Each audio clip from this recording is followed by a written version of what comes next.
Hi, I'm Shamar Griffith, codename Comic Shams. And I'm Andrew Tejada, codename Arate. I'm a blurred with a love for artwork and comics and animation. And I'm a writer in Blurred with a love for pretty much the same things. We grew up together and spent much of our formative years watching and talking about DC superhero shows and content. In fact, we still do. Every episode, we will discuss a DC production, compare it to its original source material, and share our thoughts on the adaptation. We've enjoyed our conversations these past couple of decades, and we think you will too. This month, we're checking out New Earths as we hop across the DC-verse on yet another DC animated podcast, part of the Forgotten Entertainment family.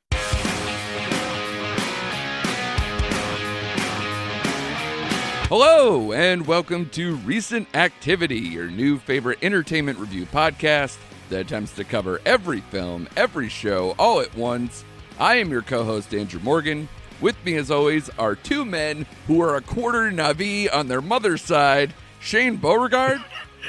What's up? And Chris Brodell. Where are my blue creatures at? Hopefully having blue meth parties, man. Have the crossover that everybody's actually looking forward to, not a 3-hour movie that we're not going to cover on this podcast, thank goodness. Because we probably have more than enough ones that are almost 3 hours. I sort of I think that's my breaking limit now. Unless you're Lord of the Rings, I just can't freaking do it. 3 hours is just too much. You guys agree with that? It has to be so special to be 3 hours, right? It has to be like Infinity War special for me to watch a 3-hour movie. Right. 2:40, I break out in hives. Yeah, it's just too much. We'll get into it, but Babylon, my Christmas movie, is 3 hours and 7 minutes. I don't think I'm going to do it. I know. I'm still going to do it because it just feels like pure cocaine for 3 hours. So I think if I'm going to spend the time, that would be the time. It's be careful what you wish for. For all those times you're just like, oh man, I wish they'd bring me more. And then they come out with a sequel. It's like, okay, we're getting our itch scratched. But now it's just like one sitting. They're like, guess what? You got your sequel in one film. Yeah. We gave you a season of television in one freaking movie. Yeah. And you're just like, oh my God. But it kind of leads into what we're kind of doing today, though, because today we're going to do the Streamer's Guide to Award Season, because we had the Golden Globe nominations come out, Critics' Choice nominations come out, and coinciding with those is a lot of these movies that maybe people didn't see in the movie theater, and by saying maybe, more than likely, we'll get into that in a minute, are now all platforming on either PVOD or a streamer near you, which they're all near you, they're on your television. I don't know what I'm saying anymore, but you get the point. They're all available in some way. All these movies that we're going to talk about today, we're going to review some of them, and then mostly just kind of clue into where some of these are, and maybe our opinions on them, what we're looking forward to, all across the board.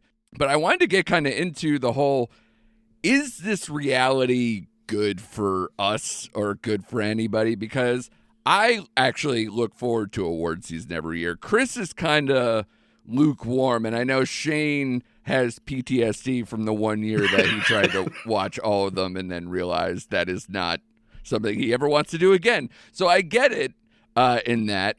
But, for me, we were talking off air where it was like after Thanksgiving, after the meal of Thanksgiving, or after we exchanged gifts on Christmas, my family all the time would go to the movie theater.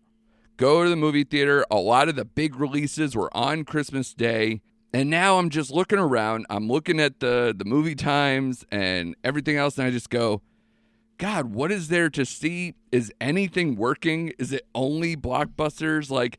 It's kind of sad out here if you're a cinephile who loves these awards bait, these Oscar bait type movies, and a lot of them just didn't make any money.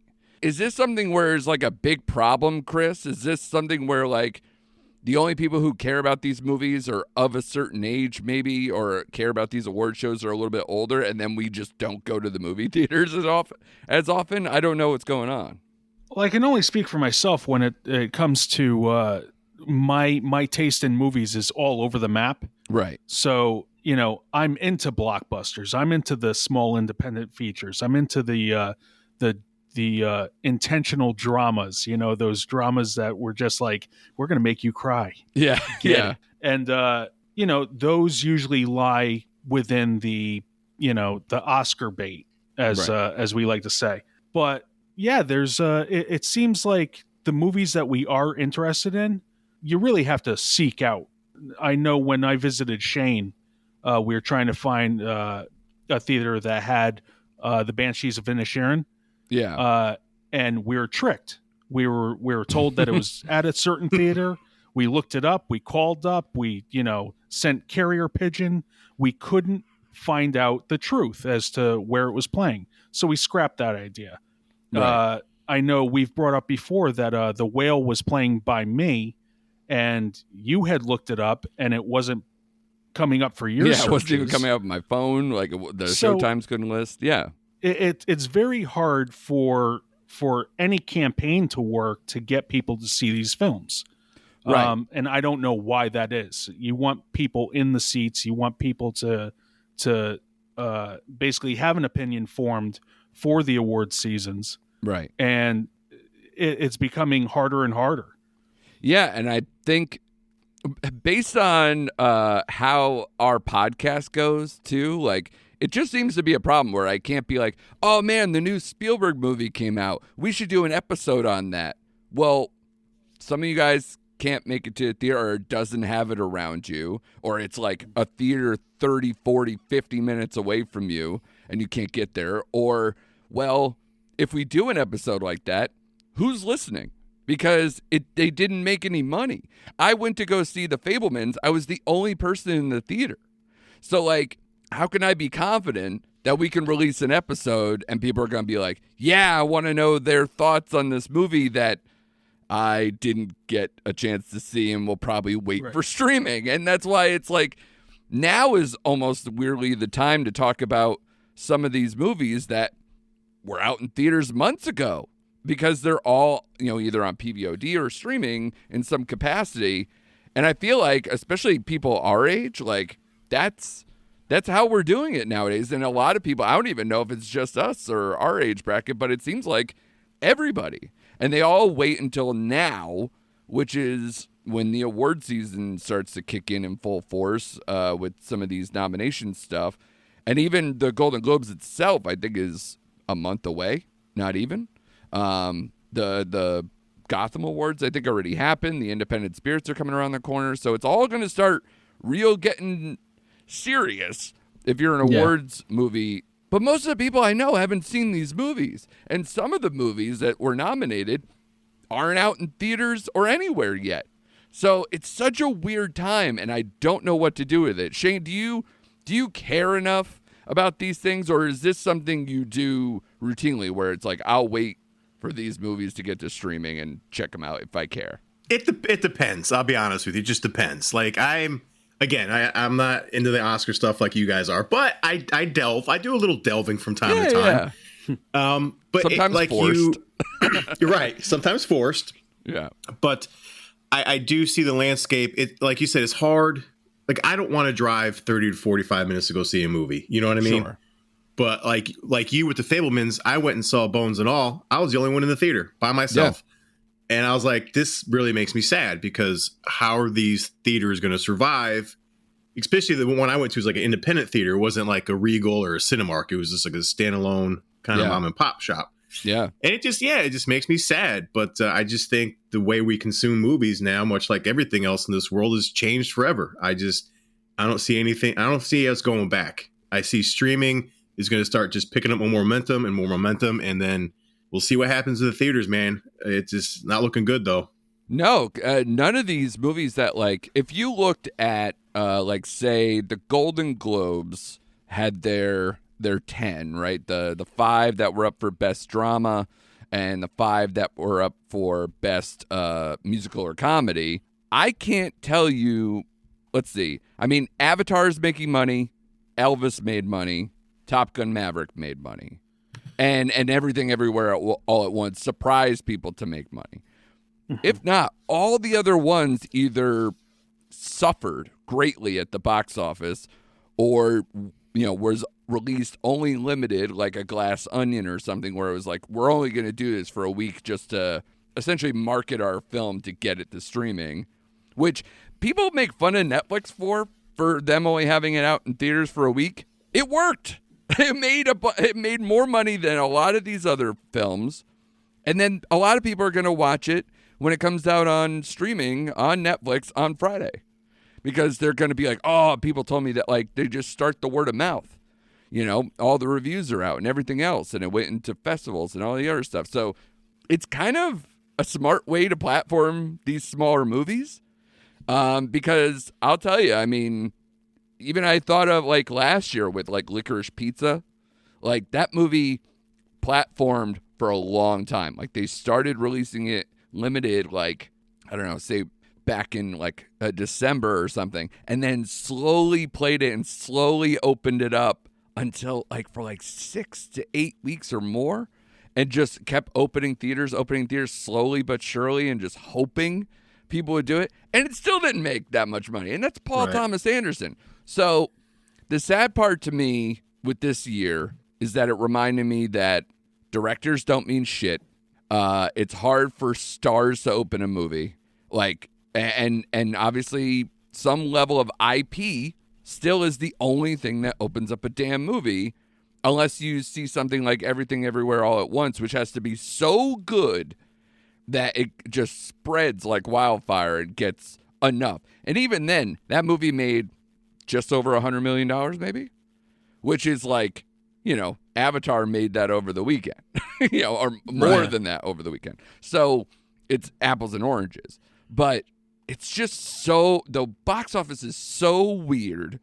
And this season really kind of shows what kind of like split we have in all this between like award season, where nobody knows these movies unless your name is Top Gun Maverick, Avatar, maybe Elvis. And then everything else will just have to slowly, like, the fact that Banshees of Inisherin is on HBO Max, we'll get to that in a minute. I've seen more people post about that in the last few days, because it came out over the weekend, than any of the people I saw when it was in the theaters. Even when it's successful, like we had this conversation when Smile came out or Barbarian came out. I had more people talking about it once it hit HBO Max, or I think the other one's on Paramount, you know, whatever it's on. Like, more people said more things about it than when it was in the theater, than obviously once it came out on streaming. So I don't get it, and I don't get how they can make their money back, which is sad. Like, the Fabelmans was like $90 million or something, or some larger price tag, and wow, and it's not going to make its money back, and you know, it's just sad. And it bums me out that I want to see those movies. I was so happy that Glass Onion had like a packed theater when I saw it. And that's going to be on Netflix at the end of this week. And that was last month.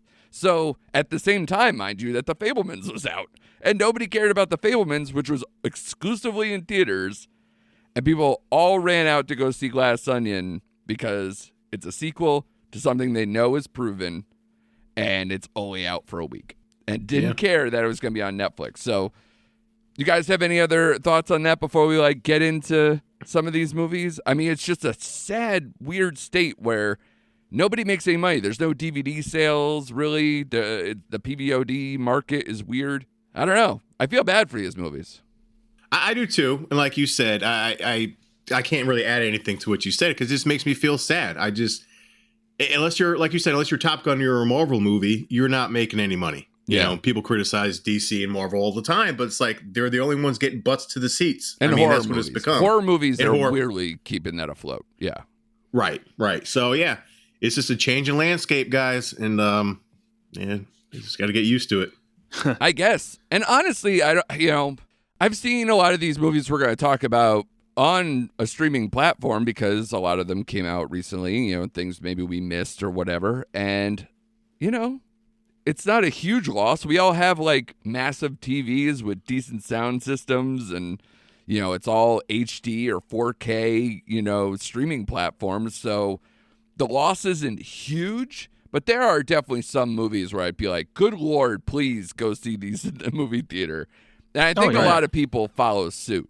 You know, like, I made sure that I saw Elvis, which is not some large, you know, IP thing. I mean, he is his own personal IP, but like, it's not, you know, it wasn't a big name actor playing Elvis. It wasn't like this thing to where it's like massive explosions or whatever. It's just you wanted to see it, these songs cranked up loud and this experience on the big screen. And I think people followed suit. That movie made money. So, and Everything Everywhere All at Once. It's fucking crazy. And it has a lot of like either action or things. So people picked up on that and went and saw it. So I guess it just has to be such an experience to be out in theaters. Chris, do you feel like that's your motive for that is like the drama's just done?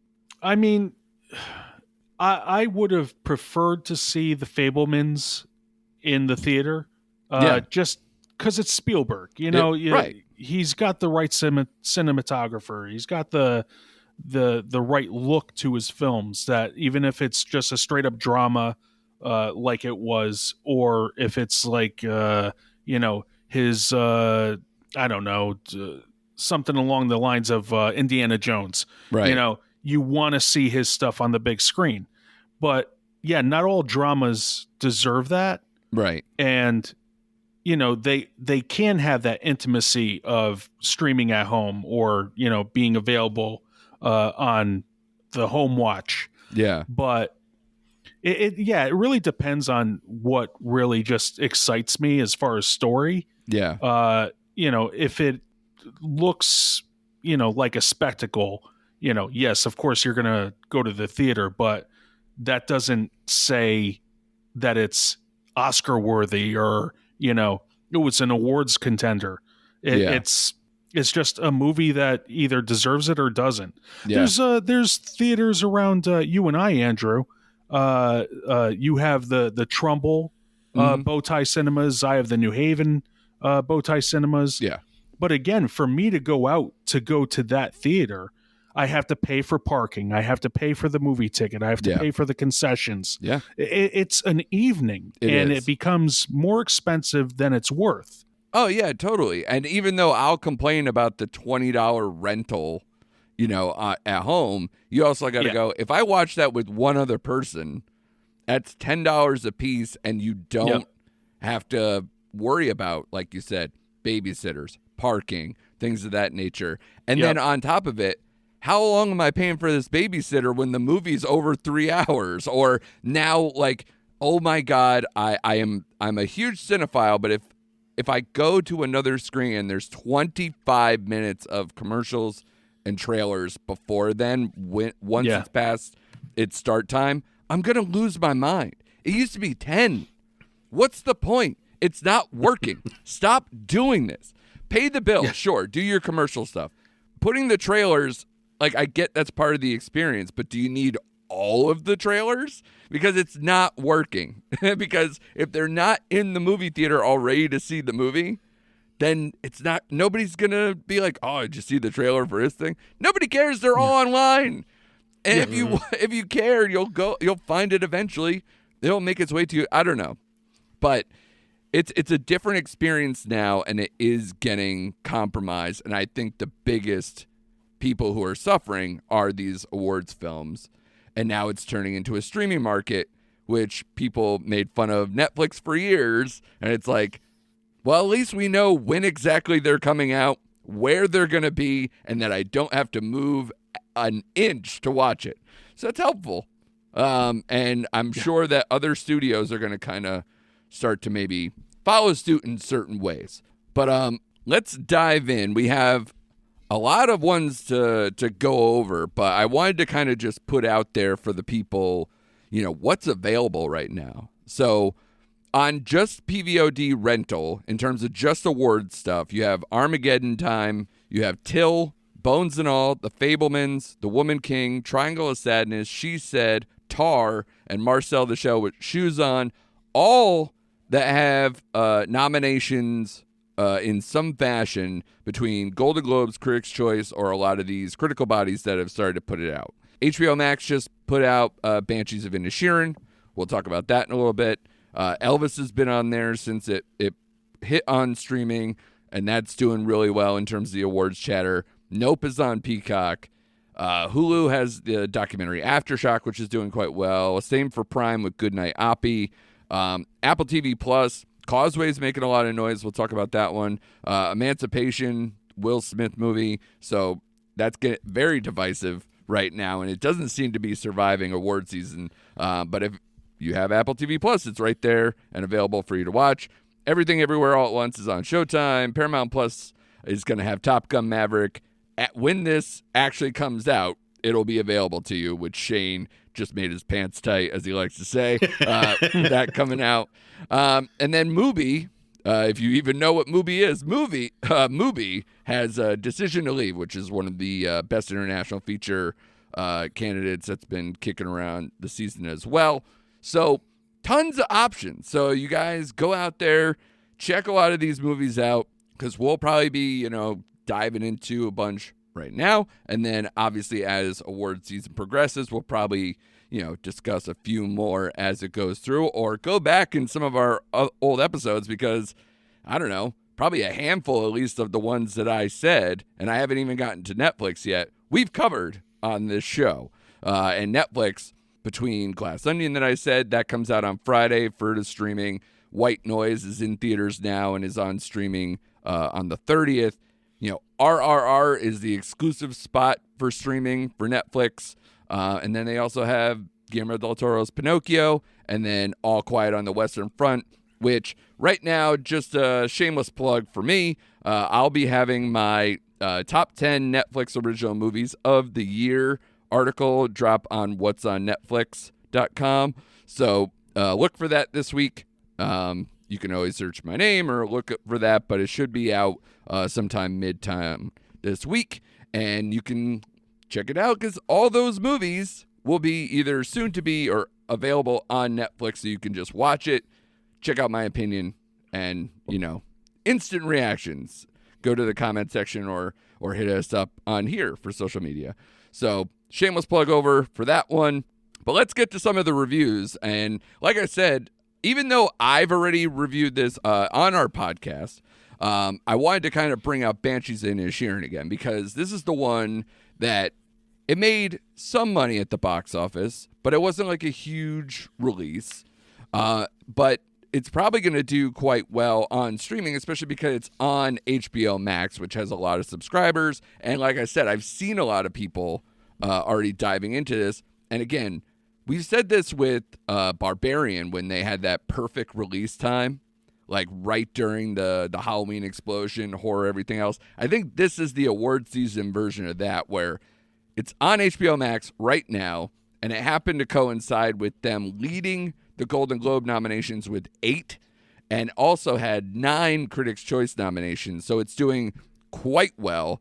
And one of those people who took advantage of it being on streaming is Shane. So I want to hear from you, buddy. I quite like this film. It's definitely a top 10 right now for me in the season. Where did this land for you? Did you enjoy the Banshees of Inisherin? I think I messaged you guys when I was done. It's in my top 5 of the year easily. It's a strong film. It's a very strong film. I loved every minute of this film. I just like these two guys together. I like the location of where it's at. And it was a twisted story. Like, it had me invested. Like, it's got some weird shit in here, for lack of a better term, man. Like, at the lengths of which they're both, like, especially what's the guys? Who am I looking for? Brendan Not Gleeson? Colin Farrell, but the lengths he's going to like stop Colin Farrell from talking to him. Yeah, I was like, wow. Yeah, but man, I really, really loved every aspect of this movie, and again, it's probably my top 3, if not 5. Yeah, it's a movie that's going to shock people when you watch it. It's classic Mark McDonagh bringing back the In Bruges team, and that's a movie I go back and forth with Mark McDonagh. How do you feel, Shane, about McDonagh in general? Like, are you a person who liked 3 Billboards or some of the movies that maybe I don't particularly love of his, like 7 Psychopaths? I really like In Bruges in this one, and then the other ones are kind of mixed for me. I'm the same way. I like In Bruges, probably my favorite movie from him. Mm-hmm. I'm indifferent about 3 Billboards. I could take it or leave it, and I really did not care much for 7 Psychopaths. So this is right up there with In Bruges for me. Like, it goes 1, 2, and ask me on a different day, I might flip that order. But these are his two best films, In Bruges and this one. Yeah, he needs to kind of, I guess, leave the U.S. in his movies for me to like it. He needs to get weird in a small environment and just really concentrate on story, and I think it ends up being more effective. Like I mentioned when we had it on the pod, I also like the parallel with the kind of Irish Civil War period. Yes, and how they kind of parallel the relationship and all that, and the performances amazing. Like Barry Cogan, however it's pronounced. Yeah. I feel terrible that I don't have that well on the tongue. He's been getting nominated as well as the lead two guys with Gleason and Farrell. I've also seen Carrie Condon, who plays the sister to Colin Farrell. She's been getting a lot of nominations for Best Supporting Actress as well, too. And I liked her quite a bit in it. I don't really remember her from much otherwise. So she was a standout for me in their small cast because it's a small town and it's a small story, but packs a punch. It really does, and really just explodes, literally and figuratively, in the end of that film. So this is a strong recommend for you, Shane. It's a strong recommend for me. Like I said, it's right now on HBO Max, and it's gaining a lot of steam, and I wouldn't be shocked if it won Best Picture. I don't think it will, but I wouldn't be shocked if at the end of the day it gained enough momentum to take over some of these other ones. The next one I want to talk about is one of those movies that Banshees would have to overcome, and we already alluded to it. Steven Spielberg's latest, The Fabelmans, is now currently on PVOD, and I believe it's soon to be also on, I think it would be Peacock, with who he's hooked up with, if I'm not mistaken. So I think that's going to be on there soon enough as well. Chris, you saw this. I saw this in the theater, but you checked it out over the weekend. Yep. How did you feel about The Fabelmans? Because right now, it's essentially, a lot of people are calling it a two-horse race between The Fabelmans and Everything Everywhere All at Once, at least if you look at the betting odds for Best Picture. I was going to say that is an amazing race. Yeah. Because honestly, I love The Fabelmans. Yeah. I told you guys that I really loved it because, like, right off the bat, I'm just like, this is classic Spielberg. It is. He has the family dynamic down. He has, yes, it's his most personal story. It's essentially what he experienced growing up as a budding filmmaker. Yeah. The trials and tribulations of life, of home crumbling. Like, I think in the first 10, 15 minutes of the movie, I'm like laughing out loud. Yeah. At some of the situations. And, it really tugs at your heartstrings with some of the stuff that he experiences. Yeah. And I have to admit, there are parts where it's hard to watch. Yeah. Of him being bullied for being like the only Jewish kid. Yeah. In this new town. I was just like, Jesus. We have to watch this. It was pretty hard to watch, but overall, it made me feel good that I saw it. Yeah, it was a feel good film. Yeah, I completely agree. This is like almost in a dead heat with me right now between that and Banshees of Inisherin, and that like just outside of the top 5, but could see it crawl in there because it's right on the edge there.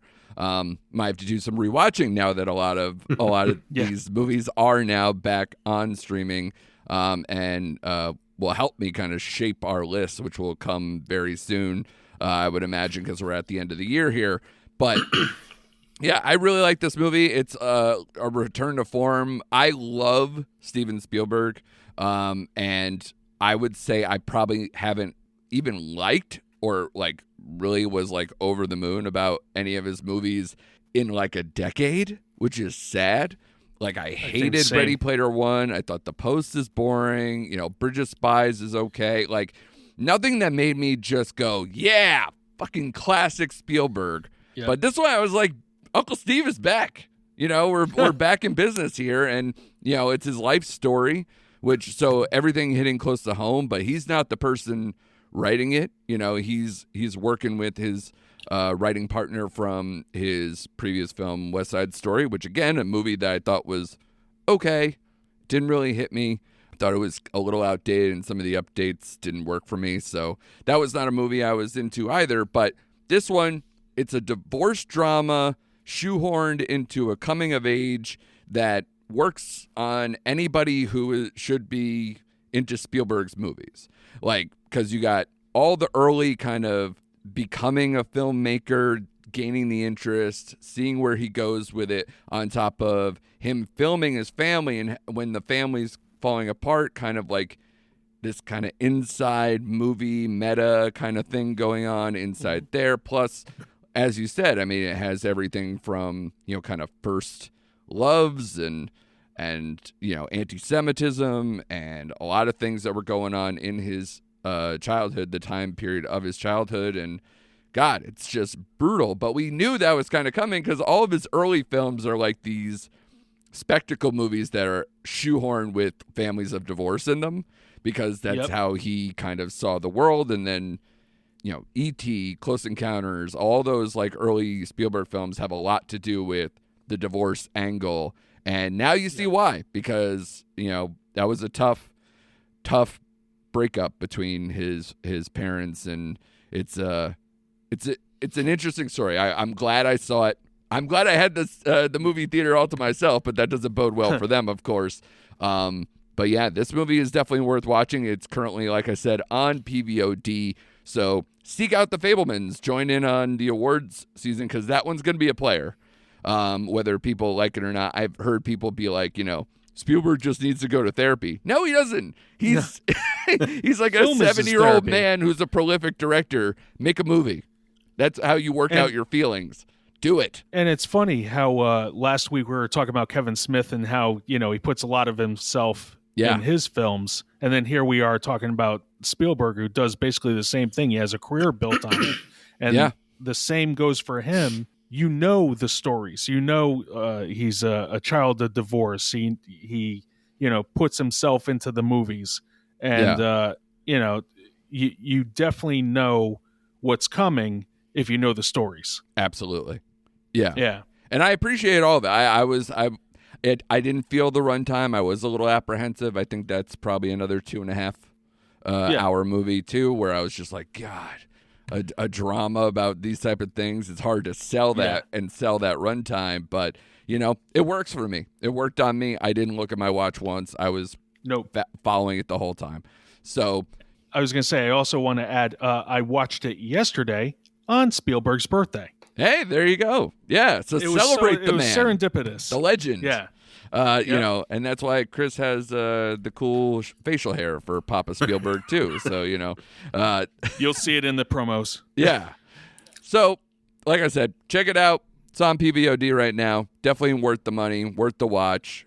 Sit around with your loved ones, explain divorce to the young kids and what, you know, mental health issues and everything else. You know, it's great for the family. So just everybody rent it, gives Papa Spielberg his money, and join in on the awards conversation, because like I said, it's a top performer right now. A few films that we're going to talk about now are all kind of like on the bubble, I would say, as far as award season goes. Sometimes you might see a nomination, then another body is like, we're not that into it. So I want to kind of get back in that. Shane, you saw Bones and All, which is the new Timothée Chalamet cannibal romance. Is that a fair assessment of how to describe that film? That's pretty pinpoint accurate. No, that's you hit the nail on the head. It's like if Romeo and Juliet ate people and took a road trip. Yeah. That's essentially what this movie was. It's one of these films that gets done, and I just said, well, that was a movie, because I don't know how to feel about it. I mean, it's beautifully shot. It's a well-crafted movie. Whoever the film cinematographer was great. The landscape, it like just, you felt the 80s as a backdrop to this movie. And the performances by Timothy and Taylor Russell, who at this point I've only seen her in the Netflix original Lost in Space, where she played the youngest daughter in that show. And she was great. But there are a lot of parts in this that are hard to watch because when they go in. Yeah. Like, it is pretty graphic. Yeah. But I will say I do like how their take on cannibalism, because they attacked it from a standpoint that it could be genetic and passed down from, in this case, mother to child. Right. And that's kind of like her journey. That's how she meets Timothy on the road, and he's kind of like, he's the same way. Like, what are the chances? I know, right? But yeah, sure. he explains to her like how he survives, how he lives, and they just go on this road trip. And through the road trip, they fall in love, and but then it has a good third act. But I don't want to spoil it, but you kind of see it coming. That's the only thing that kind of pissed me off, because you saw it coming. I'm like, I don't like to be hit over the head like with the obvious stuff when it happens. But it's a brutal film in a lot of scenes. And I did feel the runtime on this because it's 2 hours and 11 minutes. Mm-hmm. And you do feel the runtime because it is a very slow, methodical paced movie. Right. This is a movie that I really want to see. I'm glad it's now available, and now I can try to check it out at home. I was trying to check it out for a long time, but the movie times just never matched up. But I have a few questions for you, because there's been certain things. This is done by Luca Guadagnino, who is known for Call Me By Your Name as well as other films, and I know you've obviously seen that movie.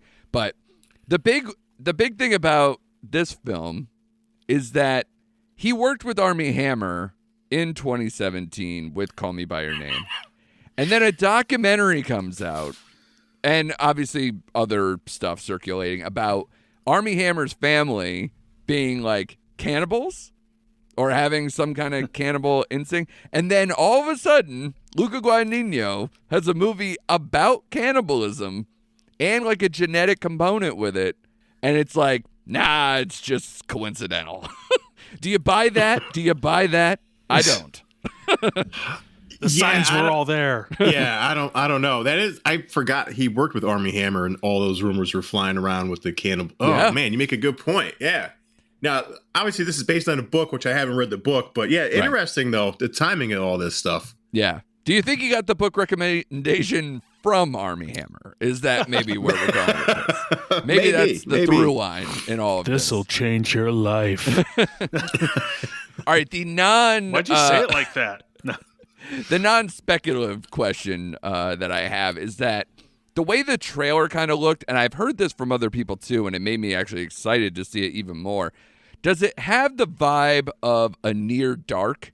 Because, like, besides the romance, kind of like Near Dark, I think, is almost a perfect vampire film for how they staged it in the time period and everything else. This one had a lot of those kind of vibes to it because it's a road trip with people who have a particular sort of monstrous lifestyle and however it goes. So it kind of works in that way. I'm curious if you've seen Near Dark, if you have any of those vibes or whatever.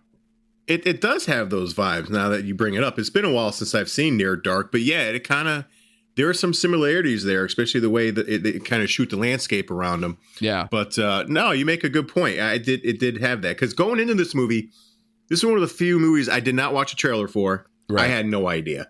I thought it was set in some post-apocalyptic world. That's why they have to be cannibals. But no, it's set in the 80s. So yeah, I had no idea. But no, but you make a good point. Decade of excess. Yeah, exactly. Yes. It's cocaine and cannibalism. That's what everybody knew the 80s for. That's what we knew. One last thing is Mark Rylance is getting some nods for his supporting performance in that I hear his accent is something to behold. So what did you think of his performance and particularly his accent in the film?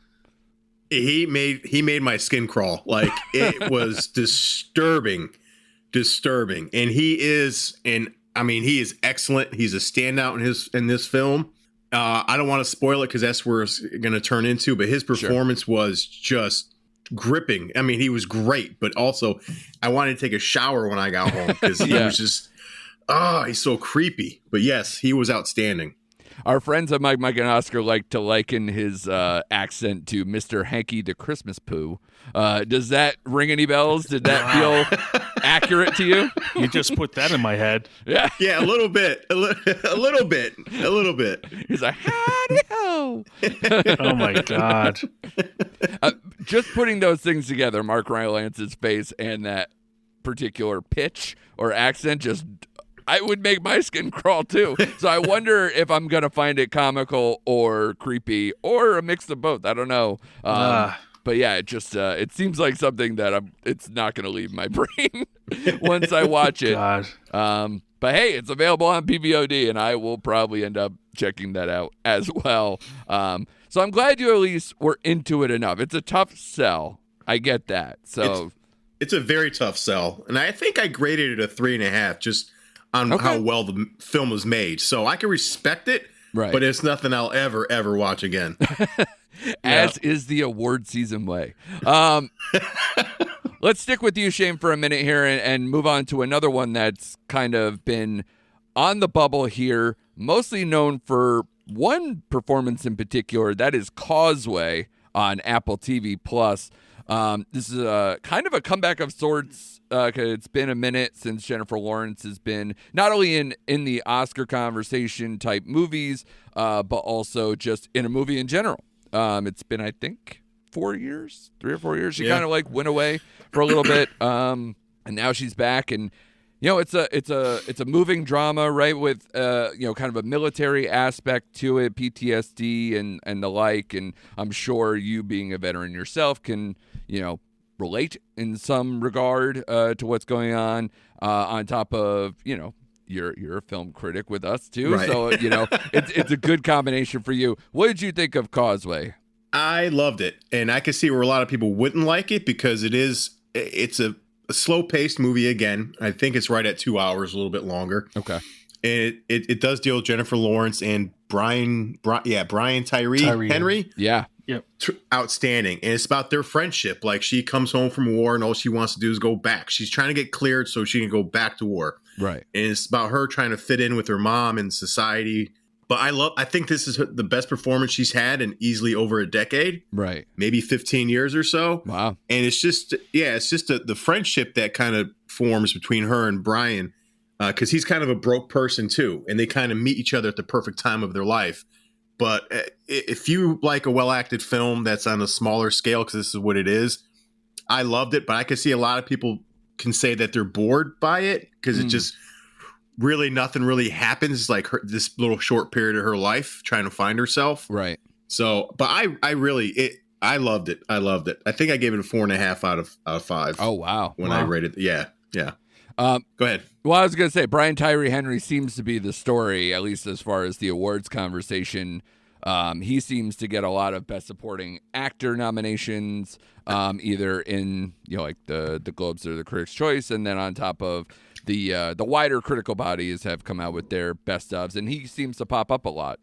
So for a smaller movie, he seems to be getting some success out of this. Can you elaborate a little bit more on his performance at all?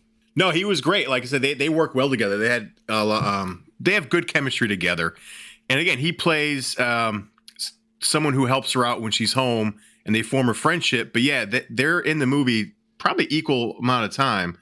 And again, he has a backstory. He's like a broken individual as well, and they both lean on each other in this movie. So he was great. So I could understand him getting some kudos. But I also feel like Jennifer Lawrence might get overlooked for her role in this. But I thought, again, best work she's done in a long time.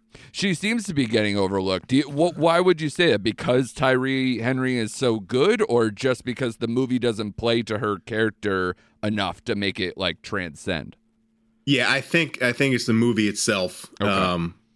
It's not like Tyree like overshadows her. I think they're on equal footing as far as like what they did in this film. Mm-hmm. So I don't think it's that, but I just think it's kind of the movie itself, the way it was written. But I thought she did an outstanding job. That's great. I'm definitely looking forward to that. I have Apple TV Plus. Yes, thank you.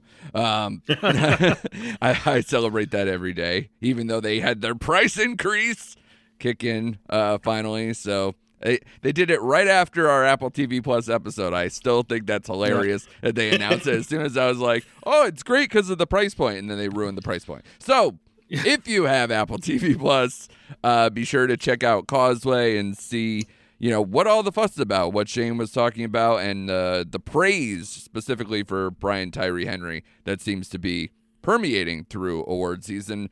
The last film we're going to do is She Said, which is, of course, the journalism drama that centers around the Harvey Weinstein story that came out through the New York Times, directed by Maria Schrader. And this is a movie a lot of people are going to kind of, you always point to, is it as good as like these top journalism movies that we all seem to enjoy, like your Spotlights or All the President's Men or these type of things. And this is a much more complicated story to bring about cinematically. And I thought they did an admirable job. I think they did a tougher story because it's mostly about the conversations with the women who were taken advantage of and basically attacked by Harvey Weinstein, and how it is pervasive throughout the entertainment industry, and how, it kind of leans towards, kind of a lot of the parallels with the Catholic Church and the cover-ups and kind of moving people around, nobody really getting punished, that it's all just part of the industry. They kind of go into that a lot. It's also just not a flashy movie, though. So it's hard for people to maybe push this forward in an award season, but I think it's definitely worth watching. It's got a lot of good performances. It's just very understated and subtle, and it doesn't, like I said, doesn't have these like flashy aha moments. It's mostly just, waiting for these women to kind of come around and push the story forward, and take down such a large looming figure such as Harvey Weinstein, even in the face of, losing your career. Chris, you saw this as well. Do you echo any of those sentiments? Like, what did you feel about She Said? Yeah, it definitely leans heavily into the journalistic aspect of it. Yeah. Where it's like, okay, I need you to go ask this person what they know. Yeah. Find this person, ask them questions. It's a lot of travel to get the information. Yeah. And, having someone as huge a name as Harvey Weinstein, it's not going to be as simple as a couple of people saying, yes, this is what he did to me. Right. And it just proved like there are not cover-ups, but people who will benefit from not having it out. Right. Or, excuses for the women being attacked. Right. Like, oh, all they had to do was say no, or why'd they stay in the offices as long as they did? It's a lot of victim shaming. Yeah. It's just one person in the industry, and it's a name that everyone knows. Right. But there's a lot of people still out there. There's a lot of people that get away with it on a daily. Yeah. And, yes, this sheds light on it, but again, because it's not flashy, how many people are going to be watching it? How many people are going to be retaining the information that they are getting from it? Right. Where they're like, we have to stop this at a bigger level, at a grander scale, Yeah, for sure. But I think the performances really did well with telling the story. Yeah. No one slacked, I don't think. For sure. And it's Megan Twohey and Jodie Cantor, the real life people, played by Zoe Kazan and Carey Mulligan. And Carey Mulligan seems to be the person who comes up the most in terms of the award season. I think mostly that's because of the name. Because honestly, Zoe Kazan is kind of the default lead here because she kind of does more of the legwork. It's her initial story, and it feels more like her work, whether they're meant to put it that way or not. But it's just this culture of fear that people need to see and recognize what they were up against, and kind of this, the women having to kind of come together as a group, or like how one big block, can have the rest of these people, these women, these victims, come forward and tell their stories. Because if it backfires, you get a story like Rose McGowan, who a lot of people know her story and her connection with this story where, just straight up blacklisted. If you go against Harvey Weinstein, there's multiple people like that, but she was probably one of the more prominent ones. And they talk to people in here. You don't see some of them, like you don't see Gwyneth Paltrow, but she's a named person in here. Ashley Judd's a big part of this story, and obviously Rose McGowan as well. So you kind of see it from a lot of different sides, a lot of fear, a lot of people not being reluctant to come forward, but wanting to kind of help. And it's just a constant drag of who's on the record, who's off the record. How can we piece this together to actually make it a plausible, coherent story that people will grab onto? And then you see the byproducts of that, the Me Too movement, more people coming out who weren't in the initial story. Just this thing ballooned and became not only something to take down Weinstein, but also become a movement onto itself. So it's good to kind of see how these things piece together. But I understand in a way why maybe this film would get overlooked, but I would say don't. I would say it's definitely worth watching. It's, again, not as noisy as some of these other films that are going up. And Maria Schrader is not, say, Steven Spielberg, so you can't just go based on complete reputation. So you're going off of the hope that people see someone like, Carey Mulligan, or just knowing the story, and we'll check it out. And I will say, and I'm sure you're saying it too, Chris, that it is a solid movie and definitely worth the time. Oh yeah, and actually, there were a couple of moments where kind of hit me emotionally. Yeah, sure. Being a father of a daughter, and the fact that men with power get away with so much. Sure. And these women don't ask for the positions that they're put in. Yeah. And, they're either made martyrs or pariahs. Right. It's just, it's disgusting. And like I said, there's more people still out there besides him. Oh, and for I sure. think today, as of the recording, Harvey was found guilty on rape charges. Oh, was he? I know, he was back on trial just almost right around when the movie came out. So if they came to a verdict and everything, that'd be amazing. So I believe so. Don't quote me, but he was in the news prior to us recording, and I think a verdict was met.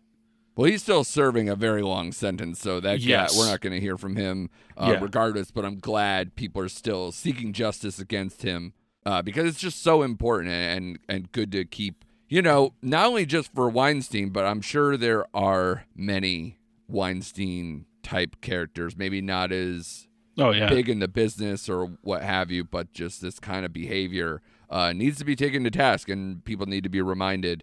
And I didn't mean to sound like I was shorting Maria Schrader. She is definitely someone who is on the rise. Just not a lot of people know her. She was directed 4 of the episodes of Unorthodox, which was a huge series for Netflix. She did I'm Your Man, which was a movie that with Dan Stevens. That was a film that was batted around the best international feature stuff for a while last year.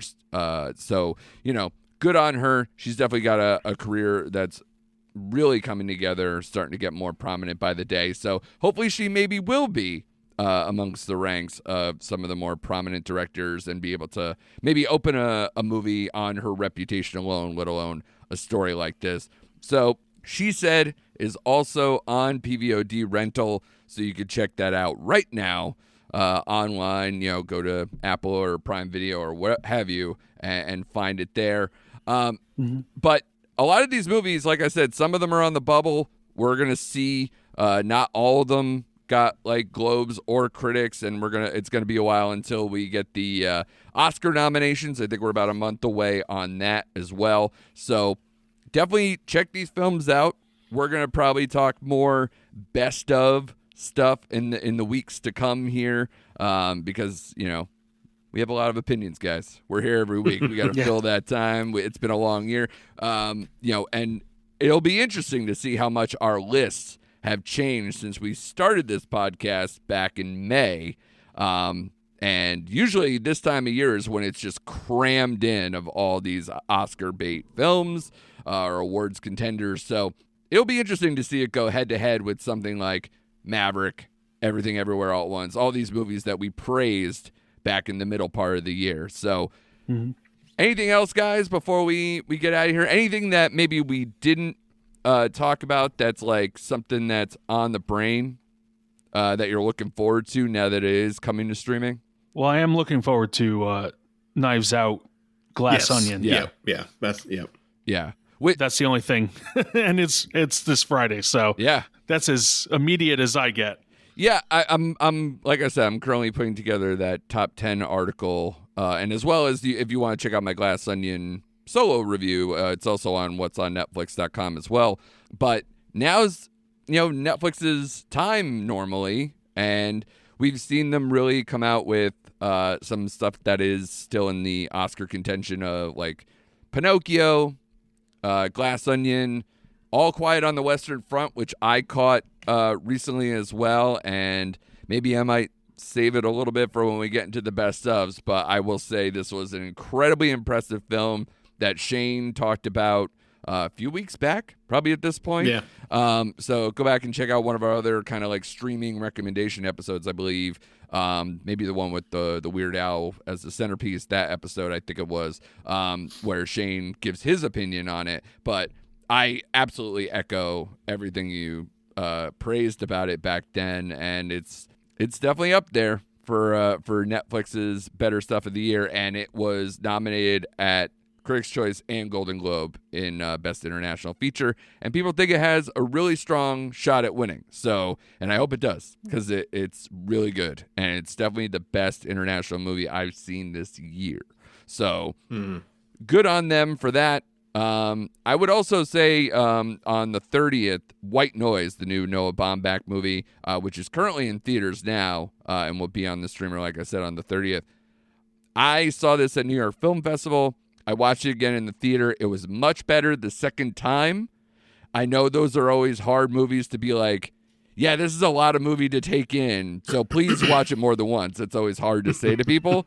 But this one, I felt it was so much of an easier watch. I liked it a lot more, and it definitely rose up my rankings because of it. So White Noise is definitely something to check out that I can recommend on the 30th there. And RRR, which is something that Shane reviewed previously on here as well, is still in awards contention as well. It's probably got an outside chance of being in the Best Picture 10. So, it sucks that its native country isn't putting it up for Best International Feature. So we're not going to see it kind of go head to head with the All Quiet on the Western Fronts of the world or any of that. But definitely is worth watching. Another 3-hour movie to put on your pile. But at least this one is just action-packed. So maybe a little more of an easier 3-hour watch for you to take in. So a lot of stuff is available now. Go check them out. And follow the awards race, because we might have an episode here from time to time where I'm going to be like, isn't this great? And you guys go, eh. So, I'll drag you guys along through the award season, and be sure to subscribe to us. Check us out every single week, and we'll be back next week for more recent activity.